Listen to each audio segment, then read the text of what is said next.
दोस्तों, हमारी symbol video series की शुरुआती 2 वीडियोस में हमने बहुत सारे हिडन सिंबल्स को एक्सपोज किया था और जाना था कि कैसे इन चिन्हों के पीछे एक विशेष और रहस्यमय संदेश छिपा हो सकता है।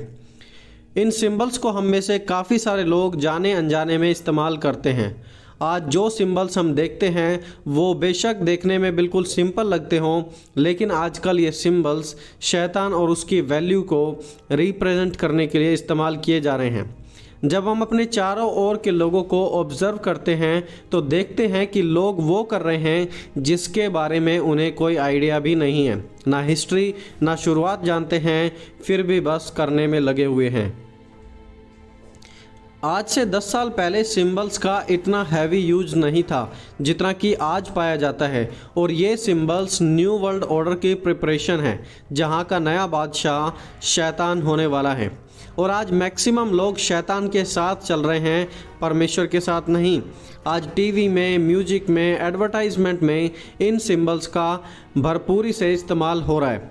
रिसेंटली इंस्टाग्राम पर भी एक इस प्रकार का चैलेंज किया गया था जहां दुनिया भर के लोग हिडन आई के सिंबल्स की फ़ोटो को अपलोड करने में लगे थे, और सेलिब्रिटीज़ तो मोस्टली इनका यूज़ कर ही रही हैं। और इसी के बारे में आगाह करने के लिए यह वीडियो सीरीज बनाई गई थी, और इसके पार्ट 1 और पार्ट 2 में हमने जाना था और भी हिडन सिंबल्स के बारे में, और आज इस वीडियो सीरीज के पार्ट 3 में हम जानेंगे बैपोमेट के बारे में। बैपोमेट की ये इमेज आपने काफ़ी सारी जगह देखी होगी, और इसे कहते हैं द सिंबल ऑफ बैपोमेट। इसे इस सिंबल के नाम से भी जाना जाता है। इसे देखते ही कोई भी समझ सकता है कि यह बुराई का एक प्रतीक है और बुराई को ही रिप्रेजेंट करता है, लेकिन इसके फेस, इसके सर और इसके हाथ में छिपे हुए हैं और भी बहुत सारे गहरे भेद जो आज हम जानेंगे। दोस्तों, ये जो शब्द है बैपोमेट, इसका इतिहास 11वीं और 12वीं सदी से जुड़ा हुआ है, जो कि नाइट्स टेम्पलर के समय से है। और आप जानते हैं कि इन ग्रुप्स की शील्ड को दिखाकर लोगों को ऐसा बताया जाता था कि ये लोग क्रिश्चियंस थे जो कि वेटिकन की रक्षा के लिए लड़ते थे, लेकिन यह सब उल्टा है। ये सिर्फ क्रिश्चियंस के खिलाफ थे। ये क्रिश्चियंस की जो शील्ड थी और क्रूस के निशान को अपनी पहचान के लिए इस्तेमाल करते थे, अपनी असली पहचान को छुपाने के लिए इस्तेमाल करते थे। रियलिटी में ये लोग क्रिश्चियनों के खिलाफ थे, और यही ग्रुप बैपोमेट की आराधना किया करता था। 11वीं और 12वीं सदी में हिस्टोरिकल रिकॉर्ड्स पाए जाते हैं, लेकिन उस समय जो बैपोमेट की फ़ोटो ऐसी नहीं दिखाई देती थी जैसे कि आज दिखती है। उस समय वो सिर्फ एक बकरी के सर के सींग के समान होता था, और उसकी लोग आराधना किया करते थे। ये बड़े ही पावरफुल लोग थे। क्रिश्चियन सिंबल्स को यूज किया करते थे, मिसयूज किया करते थे, लेकिन काम करते थे बिल्कुल शैतानी। और जब पोप ने इन्हें मृत्युदंड दिया तो उसके खिलाफ जो चार्जशीट थी, चार्जशीट में इनका एक गुना यह भी था कि ये शैतान यानी कि बैपोमेट की आराधना करते हुए पकड़े गए थे, और इसीलिए 13 अक्टूबर 1307 में इन्हें पोप के द्वारा मार दिया गया था। तो बेसिकली ऐतिहासिक रिकॉर्ड के अनुसार यही वो पहले लोग थे जो इस बैपोमेट की आराधना करते हुए पकड़े गए थे। उसके बाद इसके पुख्ता सबूत 19वीं सदी से मिलते हैं फ्रांस के मशहूर जादूगर और शैतानी आराधक एलिफास लेवी ने। 19वीं सदी में उन्होंने दोबारा बैपोमेट का इस्तेमाल करना शुरू किया और एक किताब भी लिखी थी। इस किताब का नाम था dogma and ritual of high magic, जो कि जादू, ब्लैक मैजिक से रिलेटेड एक किताब थी, जिसमें बताया गया था कि शैतानी आराधना कैसे होती है और मरी हुई आत्माओं से कैसे बातचीत की जाती है, उन्हें कैसे जगाया जाता है, वगैरह वगैरह। और उसी बुक में बैपोमेट के बारे में और भी कुछ बातों को ऐड किया गया था। और पहले ये सिर्फ ऐसा दिखता था, एक बकरी के सर जैसा, लेकिन अब जो बैपोमेट था उसमें और भी शैतानी चीज़ों को ऐड कर दिया गया था, और ऐड करने के बाद यह बैपोमेट बन गया ऐसा जो कि आज हम देखते हैं। सन 1966 में एंटन लेवी ने भी इस सिंबल को अपना लिया और इसका इस्तेमाल करके शैतानी कलीसिया शुरू की। जब आप शैतानिक चर्च के बारे में पढ़ेंगे, देखेंगे, तो वहाँ पर बैपोमेट का इस्तेमाल किया जाता है। और फिर सन 1966 के बाद यह सिंबल बहुत ही ज़्यादा फेमस हो गया। चलिए अब हम इस सिंबल की कुछ हिडन बातों को सीखते हैं। दोस्तों पहली बात, दी हॉर्न्स, सिंग देखिए आप। जब हम पैगन सैटानिक हिस्ट्री को पढ़ते हैं तो मैक्सिमम अन्य जाति देवताओं को इन प्रकार के सिंगों से दर्शाया जाता है, चाहे वो फिर ग्रीक गॉड हों या फिर इजिप्शियंस गॉड ही क्यों ना हो, और ये सब के सब इंटरेस्टिंगली शैतानी गॉड थे। तो जब भी कोई व्यक्ति या सेलिब्रिटीज़ इन हॉर्न्स का यानी कि इन सिंगों का इस्तेमाल करता है तो आप समझ जाना कि वो किसे रिप्रेजेंट करने की कोशिश कर रहे हैं। पुराने नियम में हम बाल और मोलक जैसे अन्य जाति देवताओं के बारे में पढ़ते हैं और उन्हें भी जानवरों के चेहरे और सींगों के साथ दर्शाया गया था।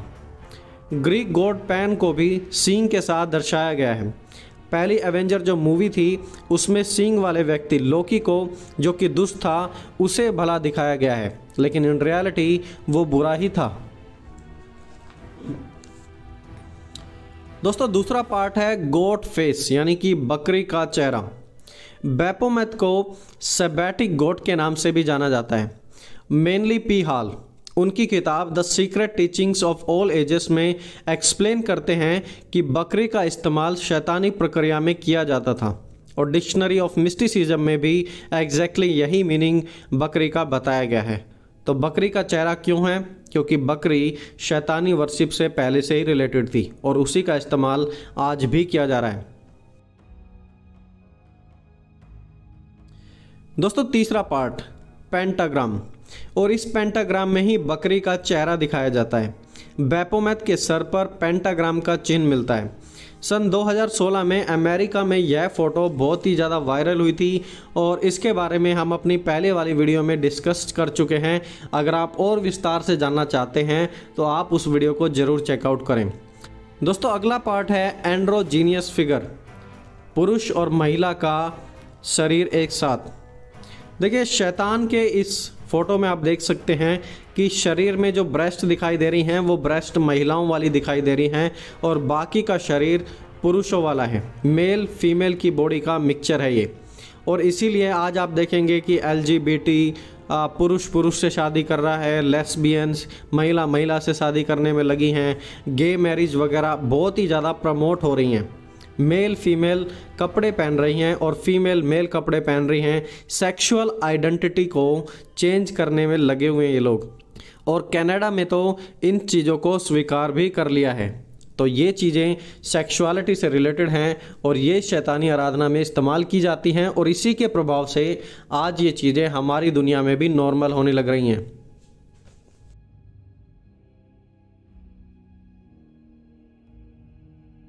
I'm proud to announce that tomorrow, on the International Day Against Homophobia and Transphobia, we will be tabling a bill in the House of Commons to ensure the full protection of transgender people.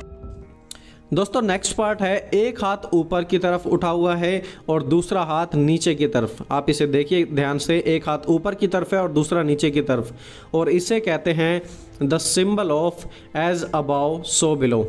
इसका मतलब होता है जैसा ऊपर है वैसा ही नीचे हो। तो बेसिकली यह सिंबल सिखाता है कि लूसीफर को जैसे पृथ्वी पर नीचे गिराया गया था क्योंकि वो परमेश्वर के समान बनना चाहता था, और आज भी उसके अंदर वही मकसद है कि मैं परमेश्वर के समान ऊपर यानी कि स्वर्ग में बनूंगा और नीचे पृथ्वी पर राज करूंगा। और अगली बार आप किसी सेलिब्रिटी को ऐसी पोज करते हुए देखते हैं तो जान लेना कि वो क्या रिप्रेजेंट कर रहे हैं, एज अबाउ सो बिलो, जैसा ऊपर है वैसा ही पृथ्वी पर हो। देखिए जब हम प्रभु की प्रार्थना करते हैं तो उसमें भी हम यही पढ़ते हैं कि जैसे तेरी इच्छा स्वर्ग में पूरी होती है वैसे ही पृथ्वी पर हो, और एग्जैक्टली वही चीज़ इन लोगों ने भी कॉपी कर रखी है शैतान के लिए। ये चाहते हैं कि शैतान का राज्य ऊपर भी आए और नीचे भी आए। दोस्तों अभी लास्ट ईयर यानी कि पिछले साल ही अमेरिका के अर्कनसोल में गवर्नमेंट बिल्डिंग के सामने 10 आज्ञाओं की एक प्लेट लगाई गई थी, और जब प्लेट लगाई गई थी तो उसे देखते हुए शैतानिक वर्शिपर्स ने भी उन 10 आज्ञाओं के साइड में बैपोमेट की मूर्ति खुलेआम लगाने की कोशिश की थी, मांग की थी, और उन्होंने अमेरिका में रैली भी की। हालांकि उन्हें इसकी मंजूरी नहीं दी गई, पर अब ये लोग पहले से बहुत ही ज़्यादा ओपनली खुलेआम सामने आ रहे हैं और शैतान के साथ अपना एलिजियंस दिखाने की कोशिश कर रहे हैं, उसको सपोर्ट करने में लगे हुए हैं।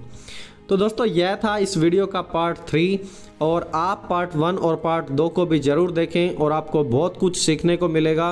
वहाँ पर भी हमने काफ़ी सारे हिडन सिंबल्स को एक्सपोज किया है।